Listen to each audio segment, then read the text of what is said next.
లావణ్య రాజ్ తరుణ్ల వివాదం సినిమా ట్విస్టులను తలపించేలా నడుస్తోంది. రోజుకో ట్విస్టుతో ఈ కేసు హాట్ టాపిక్గా మారుతోంది. నార్సింగ్ పోలీసులు లావణ్య నుంచి వీడియో స్టేట్మెంట్ను రికార్డు చేసుకున్నారు. తన దగ్గరున్న అన్ని ఆధారాలను నార్సింగి పోలీసులకు అప్పగించింది లావణ్య. కేసుపై సెటిల్మెంట్ చేసుకోవాలంటూ 2 నంబర్స్ నుంచి ఫోన్ కాల్స్ వచ్చాయని రాతపూర్వకంగా స్టేట్మెంట్ ఇచ్చింది. ఈ కేసులో ఏదైనా అవసరమైతే మళ్ళీ స్టేషన్కి పిలుస్తామని పోలీసులు లావణ్యకి చెప్పారు.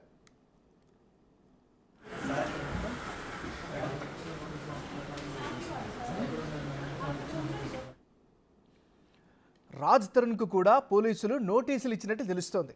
విచారణకు పిలిచే అవకాశం ఉంది.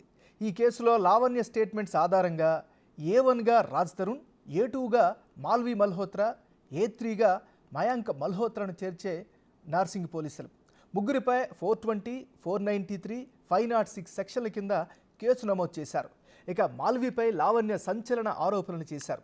ఇలాంటి కేసులు మాల్వీకి కొత్తేం కాదని ఆరోపించారు. గతంలో కూడా ఓ అబ్బాయిపై తప్పుడు కేసులు పెట్టి జైలుకు పంపించారని మండిపడ్డారు. బెదిరింపులకు తాను భయపడనని, న్యాయం జరిగే వరకు పోరాటం చేస్తారని చెప్పారు. అంటే అక్రమ సంబంధం కాదండి, అది పెళ్లి చేసుకోవాలని అనుకుంది, లైఫ్ మరి సెటిల్ చేసుకోవాలనుకుందో లేకపోతే ఏమనుకుందో ఇంకా ఆవిడకి తెలియాలండి. అండ్ ఆవిడ లైఫ్ అయిపోయిందండి. చాలా చిన్న వయసులో ఆవిడ చాలా సీన్స్ చేసేసింది. ఒక అబ్బాయి పైన ఇల్లీగల్ కేసు అలాగే పెట్టి, అంటే తప్పుడు కేసు పెట్టి 4.5 సంవత్సరాలు ఆ అబ్బాయిని జైల్లో ఉంచింది. ఆ అమ్మాయి ఈగో అండ్ మొండితనం ఎంత హైకి వెళ్తుందంటే, మరి ఎందుకు ఆ కేసు తీసుకోవట్లేదు నువ్వు వెనక్కి అంటే, ఆ కేసు నేను వెనక్కి తీసుకుంటే నేను తప్పుడు దాన్ని లేదా నీ అబద్ధం చెప్పానని ప్రూవ్ అయిపోద్ది కదా అన్న ఒక దాంట్లోని 4.5 సంవత్సరాలు ఒక అబ్బాయిని ఇంకా హింసిస్తూ ఒక కుటుంబానికి దూరం చేసింది, ఒక కొడుకుని. అండ్ వేసిన శిక్ష కూడా అండి హ్యాంగ్ టు డెత్. ఇది ఈవిడ కనిందా అండి, వీళ్ళ మమ్మీ కన్నారా ఆవిడని, ఆ యోగేష్ అనే అబ్బాయిని హ్యాంగ్ టు డెత్ అని శిక్ష వేయించడం ఏంటండి? 40 లక్షలు అప్పు చేసి యోగేష్ అనే అబ్బాయికి యాంటీగా శిక్ష పడాలని ఫైట్ చేసిందండి. వీటన్నిటికీ ఆధారాలు ఉన్నాయి నా దగ్గర. సో అంత ఈగోయిస్టిక్ అనే ఒక ఉమెన్, అలాంటి అమ్మాయితో నా రాజు సుఖంగా ఉంటాడు, నా రాజు సేఫ్టీగా ఉంటాడు అని అయితే నేను అనుకోను.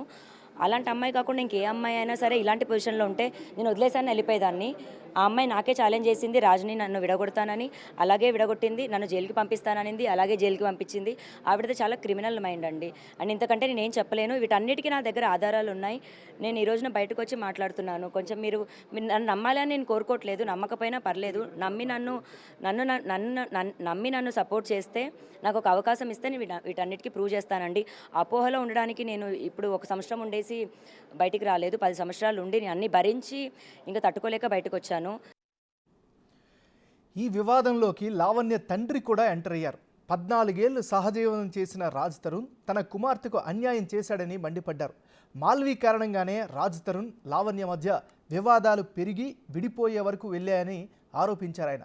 రాజ్ తరుణ్ హీరో అవ్వకముందు నుంచి డబ్బు పరంగా తాము చాలా సాయం చేశామని, అలాంటిది ఇప్పుడు తన కూతురుకు డబ్బులు ఇస్తాననడం సరికాదని చెప్పారు. తమకు కావాల్సింది డబ్బు కాదని, లావణ్యను పెళ్లి చేసుకోవడమని తెలిపారు. ఏ లెక్క ప్రకారం వద్దంటాడండి? 14 సంవత్సరాలు సహజీవనం చేసి అంతా చేసి ప్రతి ఒక్కరికి తెలిసిపోయి ఇప్పుడు నాకు వద్దంటే, ఒక ఆవుని, ఒక ఎద్దుని ఇన్ని రోజులు వాడుకొని బయట కట్టుకోళ్ళకి అమ్మినట్టు ఏ లెక్క ప్రకారం తను నాకు వద్దని అంటాడండి తన భార్యని? ఇన్ని 14 సంవత్సరాలు సహజీవనం చేసి ఇది ఎంతమందికి సమంజసం అండి? సహజీవనం అంటే 14 సంవత్సరాలు కలిసి ఉన్నారండి, మేలు భార్యాభర్తలుగా కలిసి ఉన్నారు. గచ్చిబౌలిలో ఎల్లంప టెంపుల్ దగ్గర మ్యారేజ్ చేసుకున్నారండి, ఎవరికి తెలియకుండా. ఆ దేవుడికి వీళ్ళిద్దరికి తప్ప 3వ పర్సన్కి తెలియదండి. అది చేసుకున్నాక మాత్రం వాళ్ళ పేరెంట్స్కి మాకు చెప్పిందండి మా పాప. వాళ్ళిద్దరికి కారణం కర్త కర్మ క్రియ. ఒక మాల్వి మల్హోత్రా అనే ఒక చీడ పురుగు ఎంటర్ అయింది గురువు గారు, అర్థమైందండి? వీళ్ళిద్దరి మధ్యలో ఇలా జరగని కారణము మాల్వి మల్హోత్రా ఒక చీడ పురుగులాగా తయారైందండి. వాళ్ళిద్దరినీ ఎడగొట్టడానికి కారణం తనేనండి.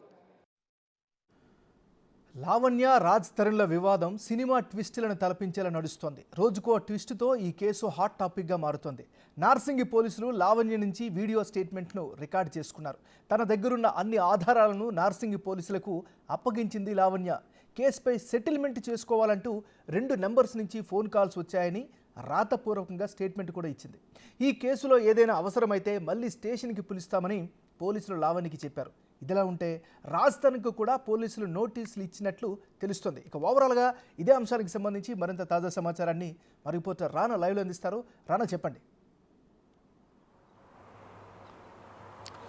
లావణ్య ఇచ్చినటువంటి కంప్లైంట్ని బేస్ చేసుకుని ఇప్పటికే రాజ్ తరుణ్ పైన నోటీసులు ఇవ్వాలని కూడా పోలీసులు భావిస్తున్నట్టుగా మనకు సమాచారం అవుతుంది. ఇప్పటికే ఆమె అనేక రకాలైనటువంటి ఆధారాలు కూడా సమర్పించింది. ఈ మధ్య కాలంలో దాదాపు ఆమె మీడియాకు వచ్చినటువంటి ఈ సమయంలోనే వాళ్ళు రాజ్ తరుణ్కి సంబంధించినటువంటి లాయర్లు బెదిరింపుకు సంబంధించినటువంటి కొన్ని మెసేజెస్ కానీ, అలాగే సెటిల్మెంట్ చేసుకోవాలని చెప్పినటువంటి కొన్ని మెసేజెస్ కానీ, అలాగే దిలీప్ శుంకర్కి కూడా పంపించినటువంటి మెసేజ్లకు సంబంధించినటువంటి స్క్రీన్ షాట్స్ను కూడా పోలీసులకి ఆమె సమర్పించినటువంటి నేపథ్యం కనపడుతుంది. అయితే ఇన్ని ఆధారాలు అవన్నీ ఇన్ని ఆరోపణలు చేసినప్పటికీ దానికి సంబంధించినటువంటి అన్ని ఎవిడెన్స్లు కూడా ఇప్పటికే పోలీసులకు ఇచ్చినప్పటికీ రాజ్ తరుణ్కి సంబంధించినటువంటి వ్యవహారాల్లో ఇప్పటి వరకు ఎటువంటి ఇన్ఫర్మేషన్ లేదు. రాజ్ తరుణ్ ఎక్కడున్నాడు, ఏమైపోయాడు, తను ఏం చేస్తున్నాడు దానిపై కూడా ఇప్పటి వరకు ఎవరికి ఒక ఐడియా అయితే లేదు. ఎందుకంటే రాజ్ తరుణ్ మొదటి నుంచి కూడా చెప్తూనే ఉన్నాడు, ఎవరైతే లావణ్య చేస్తున్నటువంటి అన్ని ఆరోపణలపైన నేను లీగల్గానే ఫైట్ చేస్తానని కూడా అతను చెప్తున్న నేపథ్యంలో ఇప్పటి వరకు అయితే పోలీసులు ఏమైతే ఇచ్చిన తర్వాత ఏదైతే ఉందో ఇప్పటి వరకు కూడా దానిపైన ఎటువంటి చర్యలు తీసుకోవాలని కూడా లావణ్య ఇప్పటికే భావిస్తున్నటువంటి నేపథ్యం కనపడుతుంది. కంప్లైంట్ ఇచ్చి చాలా రోజులు అయిపోయింది. అయితే పోలీసులు మాత్రం రాజ్ తరుణ్ ఎక్కడున్నాడనేసి ఒకసారి ఫోన్ చేసినట్టుగా తెలుస్తుంది. ఫోన్ చేసినప్పుడు అతను అవైలబిలిటీ లేనట్టుగా మనకు సమాచారం ఉంటుంది. ఫోన్ స్విచ్ ఆఫ్ చేసినట్టుగా మనకు సమాచారం ఉంది. అయితే ఇప్పటి వరకు ఉన్నటువంటి నేపథ్యంలో ఇక్కడ ఆల్రెడీ 3 సెక్షన్స్ కింద కేసు నమోదైంది కాబట్టి ఈ 3 సెక్షన్స్ కింద కేసు నమోదైనటువంటి నేపథ్యంలో అతను హైకోర్టులో క్వాష్ పిటిషన్ వేసే అవకాశాలు ఉన్నట్టుగా మనకు సమాచారం ఉంది. దాంతోపాటు ముందస్తు అరెస్టు లేకుండా బెయిల్ కావాలని కూడా కోరే అవకాశం ఉన్నట్టుగా మనకు సమాచారం ఉంది. దాని తగ్గట్టుగా తన లీగల్ టీంతో వారితో చర్చలు జరుపుతున్నట్టుగా తెలుస్తుంది. ప్రస్తుతానికైతే రాజ్ తరుణ్ హైదరాబాద్ నుంచి విడిచి వెళ్ళి ఛత్తీస్గఢ్కి వెళ్ళినట్టుగా తెలుస్తుంది. అక్కడ ఒక హోటల్లో తను స్టే చేస్తున్నట్టుగా మనకు సమాచారం అవుతుంది. అయితే పోలీసులు మరొకసారి లావణ్యని ఆల్రెడీ సాటర్డే పూర్తిసారి ఆమె దగ్గర ఉన్నటువంటి స్టేట్మెంట్తో రికార్డ్ చేశారు. ఆమె చెప్పిందంతా కూడా వీడియో రూపంలో కూడా రికార్డ్ చేశారు కాబట్టి ఆమె సమర్పించినటువంటి ఎవిడెన్స్ ఏవైతుందో, పైగా ఆమె కంప్లైంట్ కాపీలో రాసినటువంటి అలిగేషన్స్ ప్రకారం ఒక్కొక్క ఎవిడెన్స్ను కూడా చాలా క్లియర్గా నెంబర్ వైజ్గా కూడా ఆమె సబ్మిట్ చేసింది. వాటిని బేస్ చేసుకొని మరొకసారి ఏమన్నా దీంట్లో ఒకవేళ పోలీస్ స్టేషన్లోకి వచ్చి ఏమన్నా ఇన్ఫర్మేషన్ కావాలన్నా లేకపోతే ఏమన్నా డౌట్స్ ఉన్నా కూడా మరొకసారి వస్తుంది అనేసి కూడా చెప్పిన నేపథ్యంలో ఇవాళ మరొక 2 గంటల లోపల లావణ్య నార్సింగ్ పోలీస్ స్టేషన్కి రాబోతుంది. వచ్చిన తర్వాత తన దగ్గర ఉన్నటువంటి మరికొన్ని ఎవిడెన్స్ కూడా సమర్పించబోతున్నట్టుగా మనకు సమాచారం అవుతుంది.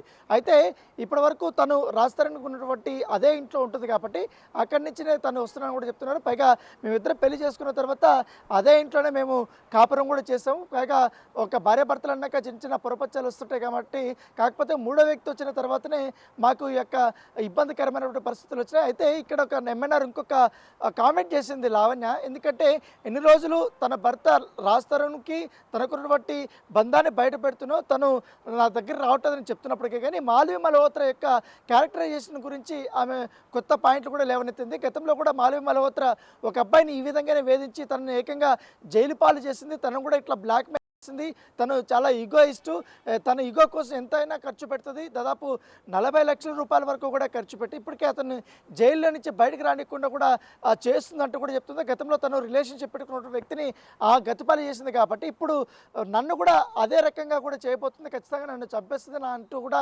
తను కామెంట్ చేసినటువంటి పరిస్థితి ఏర్పడింది. సో మాల్వి మల్హోత్రా కానీ తన బ్రదర్కి సంబంధించినటువంటి మయాంక్ మల్హోత్రా అలాగే వాళ్ళ ఫాదర్ నుంచి కూడా తనకి ఏ విధంగా థ్రెటనింగ్ వస్తున్న దానిపై కూడా పోలీసులకి ఆమె కంప్లైంట్ చేసింది. దానితో పాటు మొన్న ఎప్పుడైతే ఒక అడ్వకేట్ రాజేష్ తను ఆత్మహత్య చేసుకుంటుంది అనేసి కూడా కొన్ని చెప్పిన నేపథ్యంలో అతను కూడా కంప్లైంట్ ఇచ్చారు. డీజీపీని కలిశాడు. అతను ఆడిన బట్టి నాటకం పైన కూడా కొన్ని ఆధారాలు ఆమె సమర్పించినట్టుగా మనకు సమాచారం. సో అందరూ కూడా ఇంకా ప్లే చేస్తూనే ఉన్నారు నా పైన.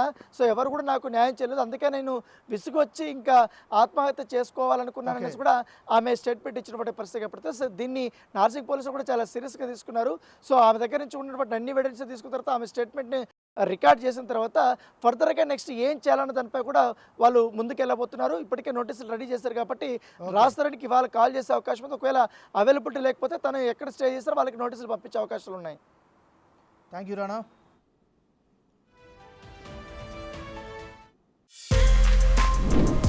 For more videos like this, subscribe Big TV channel.